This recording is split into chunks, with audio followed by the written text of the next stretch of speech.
नमः संस्कृताय प्यारे बच्चों, आज आप कक्षा अष्टमी के पाठ्य पुस्तक रुचिरा भाग 3 का प्रथमः पाठः पहला पाठ पढ़ेंगे, जिसका नाम है सुभाषितानि। सबसे पहले बच्चों हम सुभाषितानि का अर्थ जान लेते हैं। सु अर्थात मधुर, भाषित वचन अर्थात मधुर वचन। सुभाषितानि का अर्थ होता है मधुर वचन। इस पाठ में आप सुक्ति मंजरी नीति शतकम मनुस्मृति शिशुपाल वधम पंचतंत्रम से रोचक और विचार परक श्लोकों को पढ़ेंगे। तो आइए बच्चों, आरंभ करते हैं श्लोकों को पढ़ना। प्रस्तुत पाठ में महापुरुषों की प्रकृति, गुणियों की प्रशंसा, सज्जनों की वाणी, साहित्य संगीत कला की महत्ता, चुगलखोरों की दोस्ती से होने वाली हानि, स्त्रियों के प्रसन्न रहने में सबकी खुशहाली को अलंकारिक भाषा के माध्यम से प्रस्तुत किया गया है। अर्थात इन सब के बारे में आप इस पाठ में जानोगे। तो आइए बच्चों, सबसे पहला श्लोक पढ़ते हैं।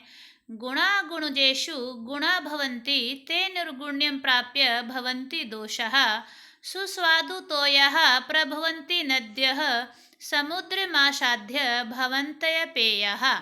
अर्थात गुणों को जानने वालों में गुण होते हैं। गुण जेषु जानने वाले में गुणा भवन्ति, गुणों को जानने वाले में गुण होते हैं। ते निर्गुणम प्राप्य, निर्गुण व्यक्ति के पास प्राप्य जाकर प्राप्त होने पर भवन्ति दोषः, वे दोष बन जाते हैं। सुस्वादु तो यह प्रभवन्ति नद्यः, नदियाँ अत्यंत स्वादिष्ट जल वाली उत्पन्न होती है। नदियों का जो जल होता है वह पीने के योग्य होता है, परंतु समुद्र माँ साध्य भवन्त्य पेयः, परंतु समुद्र को पाकर वह पीने योग्य नहीं रहता, क्योंकि जो समुद्र का पानी होता है वह नमकीन होता है और उसमें जब नदियों का जल मिल जाता है तो वह पीने के योग्य नहीं रहता। अर्थात इस श्लोक में बताया गया है कि गुणों का महत्व तो गुणों के पारखी व्यक्ति ही समझते हैं। निर्गुण व्यक्ति के पास पहुंचकर गुण दोष बन जाते हैं, क्योंकि दोषों की अधिकता गुणों को दोषों में बदल देती है।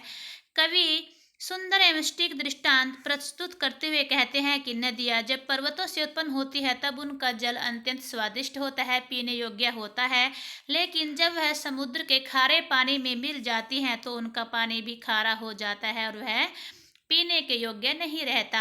इसके माध्यम से समझाया गया है कि जो गुण होते हैं वह गुणवान व्यक्तियों में ही रहते हैं, निर्गुण व्यक्तियों के पास जाने से वह दोष हो जाते हैं।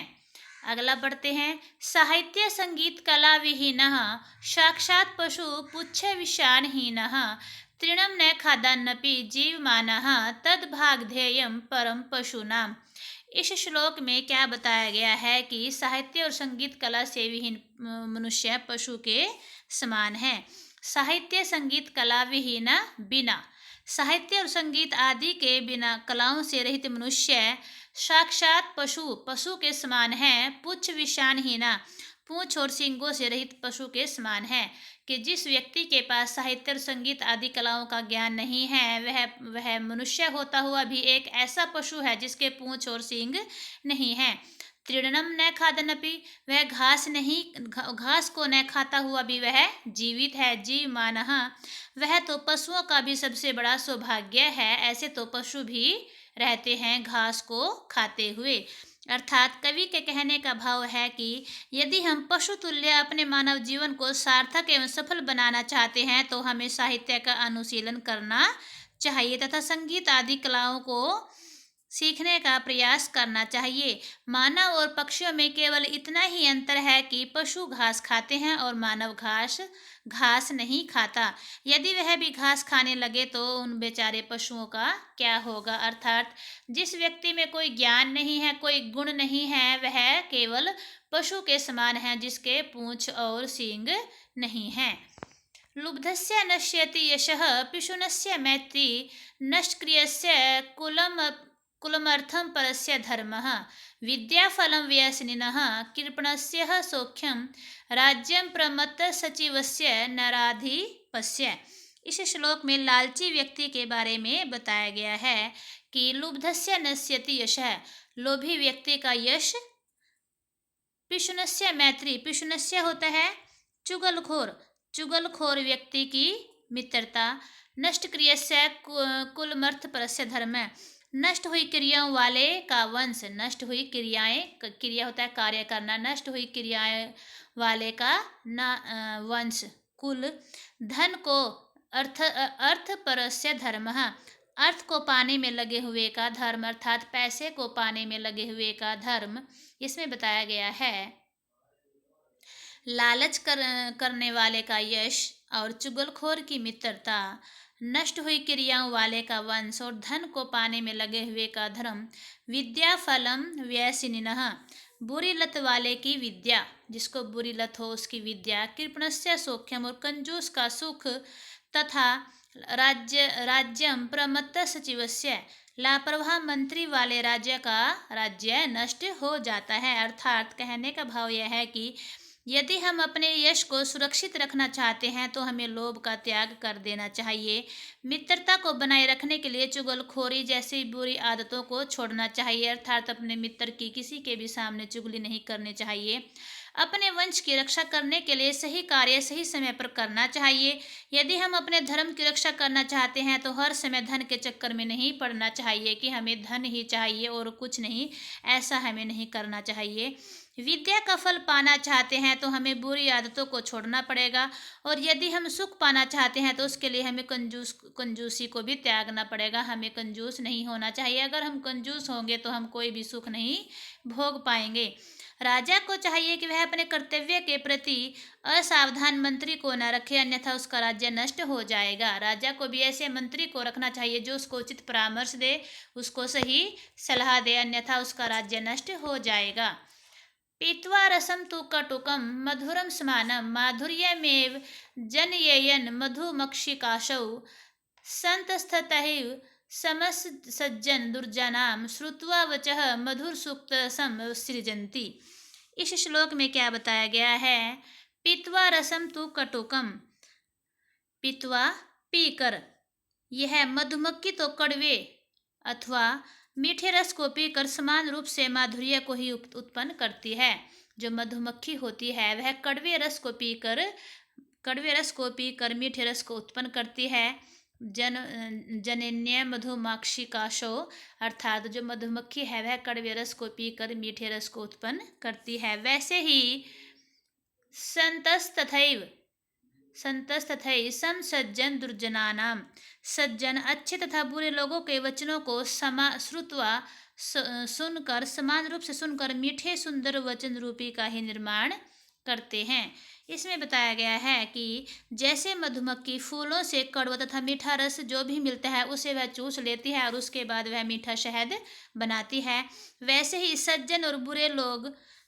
सज्जन जो व्यक्ति होते हैं वह बुरे लोगों की कड़वी तथा भले लोगों की मीठी बातें सुनकर सदा मधुर वचन ही बोलते हैं। अगर उनके साथ कोई बुरा बोलता है, दुष्ट व्यक्ति उनके साथ गलत व्यवहार करता है, तो वह उसके साथ भी अच्छा व्यवहार ही करते हैं। अतः हमें हमेशा मीठा बोलना चाहिए। विहाय पौरुषम यो हि दैवमेवालंबते प्रसाद सिंहवत तस्य मूर्धिनम तिष्ठन्ति वायसः। इस श्लोक में क्या बताया गया है? विहाय छोड़कर, पौरुषम पुरुषार्थ को, परिश्रम को, दैवम भाग्य, अवलंबते सहारा लेता है, मूर्धिन सिर, प्रसाद सिंहवत महल पर बने शेर के भूत अर्थात मूर्ति की भांति, वायशः कौवे। इस श्लोक में हमें भाग्य के सहारे न रहकर पुरुषार्थ करने की प्रेरणा दी गई है। निश्चय ही जो मनुष्य परिश्रम को छोड़कर भाग्य का ही सहारा लेता है, अर्थात विहाय पौरुषम, जो मनुष्य परिश्रम मेहनत करना छोड़कर भाग्य के भरोसे ही चलता है, वह मानता है कि जो भाग्य में लिखा है वही होगा और मेहनत नहीं करता है, उसके सिर पर तो महल पर बने शेर की मूर्ति की भांति कौवे बैठते हैं। जैसे कोई महल होता है उसके ऊपर शेर की मूर्ति बनी होती है, लेकिन उसके ऊपर कौवे भी बैठ जाते हैं क्योंकि वे उससे नहीं डरते, उनको पता होता है कि ये एक केवल मूर्ति है। तो ऐसे ही जो व्यक्ति मेहनत नहीं करता, परिश्रम नहीं करता और भाग्य के सहारे रहता है, उसका भी यही हाल होता है। कवि के कहने का भाव यह है कि हमें भाग्य के सहारे न रहकर मेहनत करनी चाहिए, अन्यथा हमें कदम कदम पर अपमानित होना पड़ेगा। पुष्प पत्र फल छाया मूल वल्लकल दारुभिः धन्यमहिरुहा येषां विमुखम यान्ति नार्थिनः। इस श्लोक में कवि पेड़ों के माध्यम से हमें परोपकार करने की प्रेरणा दे रहे हैं। वल्कल पेड़ की छाल, दारुभिः लकड़ियों द्वारा, महिरुहा पेड़ वृक्ष, आर्थिन याचक मांगने वाला, विमुखः निराश। पुष्प पत्र फल, पुष्प फूल, पत्र पत्ते, फल फल, छाया छाया, मूल जड़, वल्कल छाल और दारुभिः लकड़ी के कारण। वे पेड़ धन्य हैं, धन्य महिरुहा वे पेड़ धन्य हैं जिनके पास से याचक अथवा मांगने वाले निराश होकर नहीं जाते। अर्थात जब भी हम किसी पेड़ पौधे के पास जाते हैं, उससे फूल तोड़ लेते हैं, फल ले लेते हैं, लकड़ी ले लेते हैं, तो उसमें बताया गया है कि वे याचक धन्य हैं अथवा मांगने वाले निराश होकर नहीं जाते। इसमें पेड़ों के महत्व को बताया गया है कि पेड़ कैसे परोपकार करते हैं। ना तो वो अपने फल स्वयं खाते हैं, ना ही वे अपनी छाया में स्वयं बैठते हैं। कवि के कहने का भाव है कि हमें पेड़ों से प्रेरणा लेकर अपना सब कुछ परोपकार में लगा देना चाहिए। चिंतनीया हि विपदाम अदावे प्रतिक्रियाः न कूपखननम युक्तम प्रदीप्ते वहिन्ना गृहे। इस श्लोक में बताया गया है कि मुसीबत के आने से पहले ही उससे बचने का उपाय करना चाहिए। विपदाम मुसीबतों के, आदव एवं शुरू में, प्रतिक्रिया बचाव का उपाय, कूप खननम कुआं खोदना, वहिन्नाम अग्नि द्वारा आग से, प्रदीप्ते जल उठने पर, न युक्तम उचित नहीं होता। अर्थात मुसीबतों के शुरू में ही, चिंतनिया ही विपदाम मुसीबतों के शुरू में ही उनसे बचाव का उपाय करना चाहिए। विपदाम उपाय, आदावे उपाय करना चाहिए। न कूप खनन आग से घर के जल उठने पर कुआं खोदना उचित नहीं होता। न कूप खनन कुआं खोदना युक्तम उचित नहीं होता। प्रदीप्ते वहिन्ना गृहे जब घर में आग लगी हो।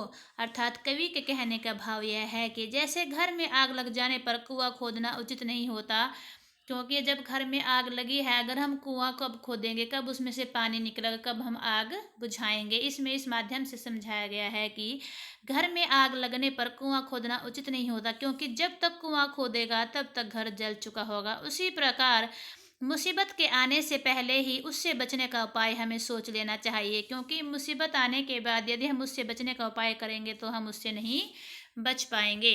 तो बच्चों, आपने इस पाठ में काफ़ी सारे श्लोकों का अध्ययन किया, जिसमें अनेक बातों के बारे में बताया गया है कि हमें महापुरुषों की प्रकृति कैसी होनी चाहिए, गुणों की प्रशंसा बताई गई, सज्जनों की वाणी, साहित्य, संगीत, कला की महत्ता और चुगलखोरों की दोस्ती से होने वाली हानि, स्त्रियों के प्रसन्न रहने में सबकी खुशहाली और परोपकार की भावना को इस पाठ में बताया गया है। धन्यवाद।